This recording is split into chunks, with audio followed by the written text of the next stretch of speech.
مرحوم آیت اللہ شیخ جواد عرب، جو عراق میں شیعوں کے مرجع بھی تھے، فقیہ تھے، زاہد تھے اور عادل تھے،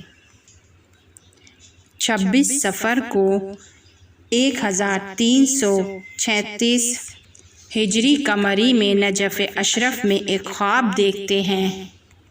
اس رات وہ خواب میں حضرت عزرائیل ملک الموت، موت کے فرشتے کو دیکھتے ہیں اور ان کو سلام کرتے ہیں اور ان سے پوچھتے ہیں کہ تم کہاں سے آ رہے ہو؟ حضرت عزرائیل علیہ السلام کہتے ہیں کہ میں شیراز سے آ رہا ہوں اور مرزا ابراہیم محلاتی کی روح کو قبض کر کے آ رہا ہوں، اور ابھی ان کی روح عالم برزخ میں بہترین حالت میں ہے۔ وہ برزخ کے باغوں میں گھوم رہے ہیں اور خداوند عالم نے 1000 فرشتوں کو اس پر موکل کیا ہے تاکہ وہ اس کے مطیع رہیں۔ اب آیت اللہ شیخ جواد عرب سوال کرتے ہیں کہ مرزا ابراہیم محلاتی کی یہ مقام کہاں سے حاصل ہوا؟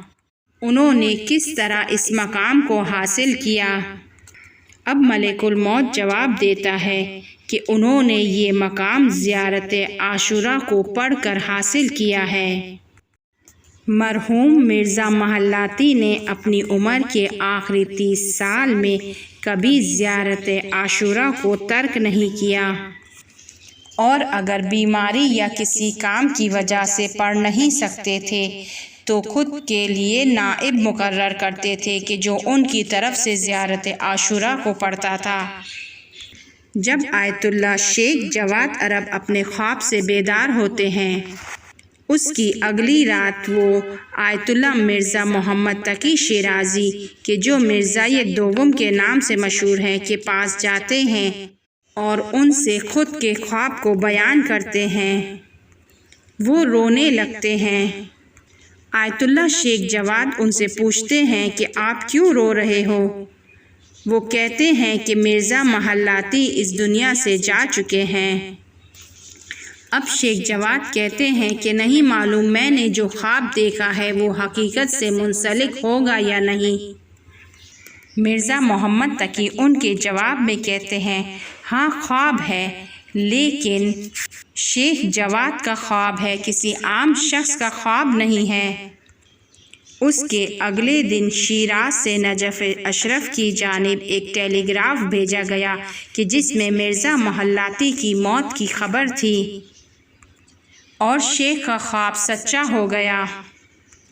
شیخ انصاری کی اس نسل کی سیرت حیات کے بارے میں اس طرح لکھا گیا ہے کہ ان کی عادت تھی کہ وہ ہمیشہ زیارت عاشوراء پڑھتے تھے، ہر روز زیارت عاشوراء پڑھتے تھے، ایک بار صبح اور ایک بار شام میں، اور اس بات کا بہت زیادہ خیال رکھتے تھے۔ ان کے انتقال کے بعد کسی نے اس کو خواب میں دیکھا اور ان سے ان کے حالات کے بارے میں پوچھا تو مرحوم نے جواب میں کہا علیکم بعاشوراء، علیکم بعاشوراء، علیکم بعاشوراء، اور اس جملے کو 3 مرتبہ دہرایا۔